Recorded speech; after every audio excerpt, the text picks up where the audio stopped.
All right, hyphens, endashes, and Mdashes. What on earth are these? Do you know the difference between these weird looking things? Well, don't fear because I'm here to teach you about this. Hey, if you want to take your English writing to the next level, then I would love it if you subscribe to my channel right down there. Okay, so the first thing I want to say is that I would say 99% of native English speakers don't really know about this. They don't know anything about this. They've probably never even heard the terms Endash and Mdash. So if you don't know what those are, don't worry, because even native English speakers probably don't know what we're talking about here. So what's the difference? Well, this one is short, this one is medium, and this one is long. Now I'm going to tell you the differences, but you're probably wondering, how do I even type these on my keyboard? Let's say you're using a computer, okay, like a Mac or a PC. You could just Google how to type an Mdash or an Endash on Mac or Windows, whatever you're using. Okay, that's how I would recommend. It's probably like a combination of keys. You know that small key beside the plus key? That one is probably a hyphen, but you probably also use that key in combination with either the control or shift or alt or command or whatever your keyboard looks like. I'm not sure, but you probably have to sort of type a combination of keys to get an Endash or an Mdash. Now, if you're using a phone, then it's probably a lot easier. Like on my phone, I just long press on the hyphen key, and it gives me the option to make an Endash or an Mdash. Okay, so I'm not sure what your keyboard looks like, but on my phone, that's how it works anyway. I just long press, and it's a lot easier than trying to type a combination of keys on your computer keyboard. But that's how you make that's how you'd make it. Okay, so you can just look it up and find out on your system how you do that. Now, is this important? Is this important? Well, if you want to take your English writing to the next level, then yeah, it is important. It's good to know how to use these, just like any other symbols of punctuation. I've made a bunch of lessons in this series on punctuation. Punctuation is important. Okay, but for this, I mean, maybe this isn't that important. I would say for most people, it's not that important. But for a few people, I would say it's really important. Okay, so who are these people? Well, I would say, people like journalists or professors, anybody who makes their living with writing. If if like you're a newspaper editor or you're a book editor or you're a writer or something, yeah, it's important. You need to know how to write in English. You need to know, all about English punctuation. So I would say, for those people, I would say it's very important. Okay, so let's look at these. So what's the difference? Well, like I said, the hyphen is the shortest. Okay, remember that. The hyphen is the shortest, the Endash is the middle, and the Mdash is the longest. Okay, so let's take a look at hyphens first. What is a hyphen? What does a hyphen do? Well, a hyphen serves two purposes. Okay, it can be used in two ways, either to join words or to break words. Okay, to join words or to break words. Let's look at an example of joining words first. Okay, so this thing in English is called a merry-go-round. A merry-go-round. Did you play on merry-go-rounds when you were a kid? They're sort of fun, You run around and get it going fast, and then all the kids jump on, and then you spin around in a circle and get dizzy. Okay, so it's called a merry-go-round. Now, this is one thing, right? It's just one thing. We're not talking about three things. Here we have sort of three words, but we want to give the reader the idea that we're talking about one thing. So that's why we put hyphens here in between the words. If we were to write it like this, merry-go-round, without the hyphens, then it's a bit confusing to the reader. When you're reading something, they might read it like merry-go-round. Merry-go-round. It might not make that much sense. And if you put the words together like this, This is how they would do it in German. In German, they just pile the words together. So you've got these really long words in German. Okay, but you know, if we were to read this in English, it's confusing, right? You'd say, what is this? Merry-go-round? Merry-go-round? You know, it's confusing. It's confusing to look at. You know, that's why for me, when I look at German writing, it's intimidating. You've got these super long words with all these words inside one word, and it's yeah, it's pretty intimidating. So it's much easier on the eyes, right? It's easier on the eyes to see a word like this. You can clearly see the separate words, but you can see that it's one thing. We're talking about one thing, okay? In the same way, you know, when we use the word sister-in-law, a sister-in-law, we're talking about one thing, right? We're not talking about sister-in-law. You know, when native English speakers use words like this, sister-in-law, brother-in-law, father-in-law, mother-in-law, son-in-law, daughter-in-law, we don't think about the words in-law. What does that mean, in-law? You know, it sort of has no meaning. You know, we don't know what it means. It doesn't matter because the person is a sister-in-law. We know that. Okay, that's their title, right? Or brother-in-law or father-in-law, whatever. So in this case, we should add hyphens just to make it clear, you know, to the reader. You know, the purpose of punctuation is to make it clear when you're communicating through writing. You know, when you're speaking, it doesn't matter. You don't say these things, right? You just say sister-in-law. So we can't hear, when we're speaking, you can't hear if a word has, you know, a hyphen or not. But when we're writing, we want to make our writing as clear as we can. That's good communication, good written communication. So we add the hyphens for the sake of clarity for the reader. Here's another example, T-shirt. Okay, T-shirt, we put a hyphen here. Now, if you would write it like this, that just looks awkward, you know, or like this, that's not great. T-shirt, T-shirt, you know, all of these are, I don't know, they're just not great. This is the best, right? This is the most just the most clear way you can write it. Now, sometimes T-shirts are called T's.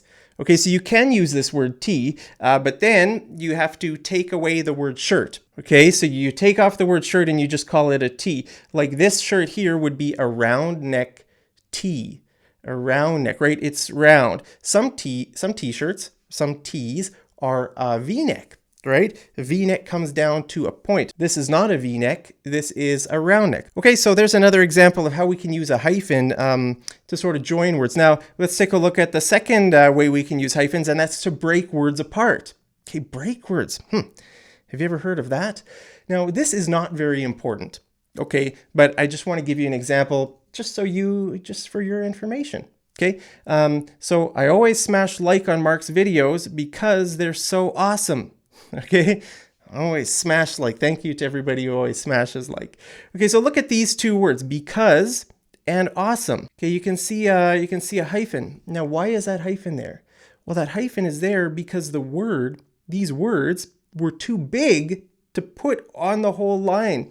So we had to break them apart. Okay, now the reason I said this is not very important is because when you're typing on a computer or when you're using your smartphone, you know, your phone does it for you. Your computer does it for you, right? It moves this word over to the next line.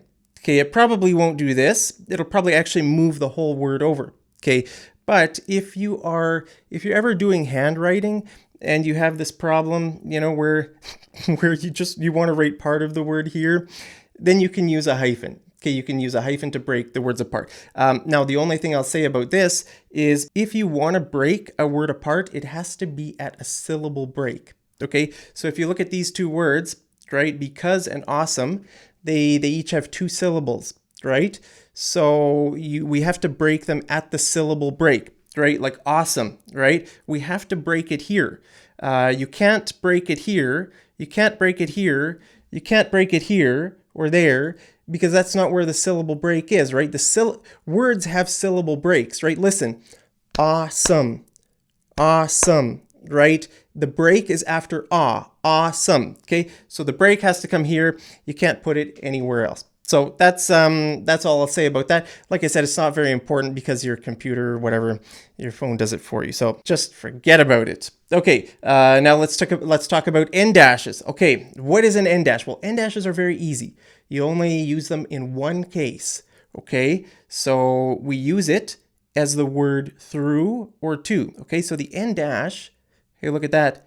There's a hyphen. There's a hyphen used, remember? Because we're joining words. So it's kind of ironic that a hyphen is used to write the word endash. Okay, so endash means the word through or the word to. Let's take a look at some examples. Okay, Monday to Friday. Monday to Friday, or you could say Monday through Friday. Monday through Friday. You can choose Monday to Friday, Monday through Friday. I work Monday to Friday. We're open. Our store, our clinic is open Monday to Friday. Okay, May through July. Okay, you can say May to July or May through July. You know, you could say our hotel is booked up. I'm sorry, sir, our hotel is booked up May through July. We have no availability. May through July. 8 to 10 a.m. You could say I go jogging from 8 to 10. Wow, that would be a long jogging trip. 2 hours. Maybe you're in great shape. You're in better shape than me. Maybe I should start going jogging from 8 to 10 a.m. 1999 to 2003. Pages 102 to 112, or pages 102 through 112. Okay, so look at all these endashes. That's it. That's the only way you use an endash. You use it in like a range. We're talking about a range, Monday to Friday, or 8 to 10 a.m. Anytime you're using a range, you can use the endash. That's it. That's how simple it is. Okay. Now, the reason it's called an endash is because it's the length, or maybe I should say the width. I don't know, the length or the width of the letter N. Okay. And the Mdash is the length or the width of the letter M. Did you know that? If you didn't know that, smash like. Give me a like. Okay, let's look at Mdashes. What is an Mdash? Now, Mdashes are really great. I really like using them. They just look cool in writing. Okay, so an Mdash is used to express a break in thought. Okay, a break in thought. You know, when you think, you sort of think in sentences, right? What is a sentence? Okay, a sentence is a complete thought. A complete thought. Okay, let's take a look and look at this, and I want you to tell me, is this a complete thought? Or what do you think about this sentence? Is this a good sentence? My grandma is nice. She likes making apple pie. It tastes really good. I go visit her every weekend. Is that a good sentence? No, that's a terrible sentence because we have so many thoughts in here. Okay, remember, a sentence ends with a period, right? It starts with a capital letter and it ends with a period. Okay, so, we need to end the thoughts with a period. Look at this. My grandma is nice. That's one thought. Okay, so we need to put a period here and start this sentence with a capital letter. Okay, she likes making apple pie. That's a second thought. That's it. That's the end of the thought. Okay, she likes making apple pie. Now, it tastes really good. That's our third thought. Okay, I go visit her every weekend. Okay, so this has four thoughts. We have four thoughts here, but it's written like it's one thought. And that's why it's confusing, right? Let me read it and you tell me, is this confusing or is this clear? My grandma is nice. She likes making apple pie. It tastes really good. I go visit her every weekend. It's confusing, right? We need to add punctuation to make it a little bit easier to read. Okay, so an Mdash is a break in thought. Okay, so sometimes when you're thinking, right, you're thinking, but then like you have one thought, but then another thought comes and interrupts that thought. So how would we write that? How do we express that accurately or clearly in writing? Okay, take a look at this example. My grandma, she makes the best pies, by the way, is coming to visit us soon. Okay, so you can see here's a thought inside a thought.